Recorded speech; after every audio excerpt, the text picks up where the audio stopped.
powerful eyes suddenly go blind. A bombshell has quietly dropped on the astronomical community. As many of the West's premier telescopes go dark, China has released the first new images of the interstellar comet 3I Atlas. This isn't just a scientific curiosity, it's a major shift in who watches the stars and who tells their stories. Let's break down what's really happening. Strange composition.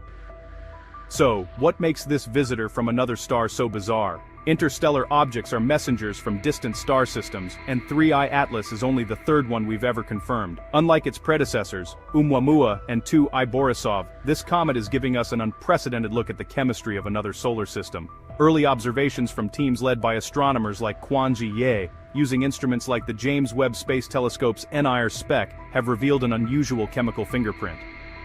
The cloud of gas and dust surrounding it, called a coma, is incredibly rich in carbon dioxide, with some studies suggesting the CO2 to water ratio is more than 10 times higher than that of typical comets from our own solar system's Oort cloud, like comet Hale-Bopp.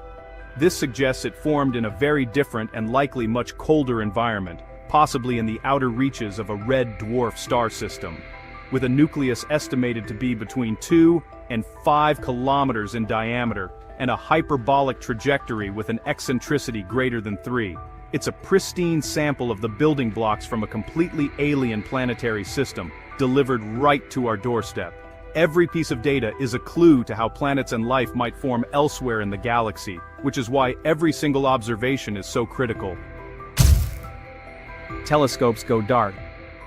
Just as we were starting to unravel its secrets, the line went dead. The world's most powerful observatories, the household names of astronomy like the Hubble Space Telescope, the James Webb Space Telescope, and the European Southern Observatory's Very Large Telescope, in Chile, have reportedly fallen silent in their observations of 3I Atlas. Now, this doesn't mean they're all broken. In reality, large telescopes operate on incredibly tight schedules planned in cycles months or even years in advance. Getting discretionary target of opportunity time is fiercely competitive, with thousands of proposals vying for a few precious hours of observation. These facilities also require regular, intensive maintenance to keep instruments like Hubble's Wide Field Camera 3 or the VLT's X-Shooter spectrograph running at peak performance. A combination of scheduled downtime, maintenance, and pre-booked observation blocks on other cosmic targets has created a perfect storm, a temporary but critical observational gap. For a fleeting visitor on a one-way trip out of our solar system, losing even a few weeks of observation time means permanently losing a piece of an irreplaceable puzzle. China steps in. But the sky is never truly silent. Someone else was listening. Into this observational vacuum, China's astronomical community stepped forward, leveraging their growing network of advanced facilities, such as the 2.16-meter telescope at Xinglong Station, part of the National Astronomical Observatories of China. They released sharp, high-resolution images of 3I Atlas. These aren't just blurry snapshots, they are deep-field images that capture the comet's evolving structure with stunning clarity. Established in 2001, the NAOC has rapidly developed world-class capabilities, driven by a national strategy to become a leader in astrophysics. Scientists like Jing Li and her colleagues are at the forefront of this effort, utilizing these modern facilities to monitor transient astronomical events. By capturing fresh frames of the comet's coma when other major facilities were dark, Chinese astronomers didn't just fill a gap. They seized a moment of scientific leadership. The timing was impeccable, demonstrating that years of heavy investment outlined in their 5-year plans have paid off, positioning them to make critical contributions right when they matter most. Data controls narrative.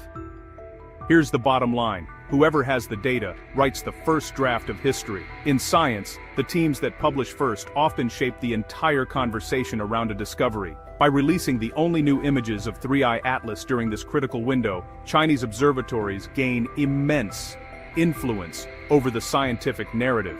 Think about how the first close-up images of Pluto from the New Horizons mission, released by Alan Stern's team, completely defined our perception of that world for years. Their images might highlight specific features, a new jet of gas, a change in the dust plume, or a brightening event, that will guide all subsequent research. A first discovery paper on a major object can garner thousands of citations, solidifying the author's place in scientific history and influencing future funding decisions. This puts their interpretations at the center of the debate and makes their facilities the go-to source for the next chapter of this comet story. They are now in a prime position to lead the charge on developing the definitive models that explain the comet's origin and behavior, potentially defining our understanding of this object for generations. Data sovereignty. This isn't just about science, it's about control. For decades, Western astronomy has largely operated under a philosophy of open data, with archives like NASA's MAST providing public access. But that's not the only model. For example, data from the European Southern Observatory often has a one-year proprietary period for the observing team before it becomes public. As different nations become major players, the question of data access becomes more complex. The decision to release or withhold data can become a powerful tool of soft power. If China's new images and follow-up data are shared openly, it could foster a new era of global collaboration. However, if access is controlled through institutional channels, it could complicate independent verification and sideline researchers from other countries who lack the right connections. This situation brings up serious questions about scientific sovereignty and the norms of data sharing. Who owns data from the cosmos?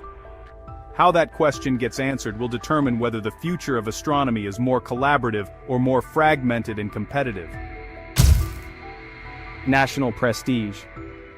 Look, space has always been a stage for national power. From the space race to the latest Mars missions, scientific achievements are deeply intertwined with national pride and geopolitical influence. China has been transparent about its ambition to become a space superpower, investing over $13 billion annually into its programs. These efforts include the successful Chang'e lunar sample return missions, the construction of the permanent Tiangong space station, and the development of the Suntian space telescope, designed to rival Hubble. Releasing pivotal images of a rare interstellar comet at the exact moment Western telescopes are offline is a massive public relations victory. It sends a clear message to the world: Tranin pasin so pan josar, Tranin golan doting ninensam, Adens drijers. Not Tranintan just catching up. It is a leader in frontier science with the technical prowess to deliver when others can't. The narrative that China saved the day by ensuring continuous observation of this visitor resonates far beyond scientific journals, bolstering its image as a global technological powerhouse capable of leading humanity's exploration of the cosmos. Infrastructure fragility. What does it say when the world's most powerful eyes can all blink at once?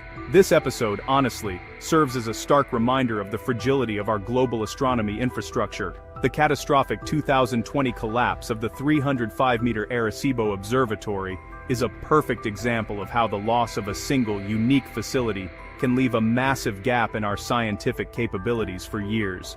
For decades, the community has relied heavily on just a handful of flagship observatories. While these telescopes are incredibly powerful, this centralization creates a single point of failure. Funding cycles, maintenance, or technical issues can, take multiple key instruments offline simultaneously. The 3I/Atlas event proves this model is unsustainable for time-sensitive science. It highlights an urgent need for a more diversified and distributed global network, something the upcoming Vera C. Rubin Observatory in Chile will help address with its continuous sky survey. Relying on a few titans is a risky bet when the universe doesn't wait for our schedules, and a single nation with agile facilities can now step in and dominate a major discovery.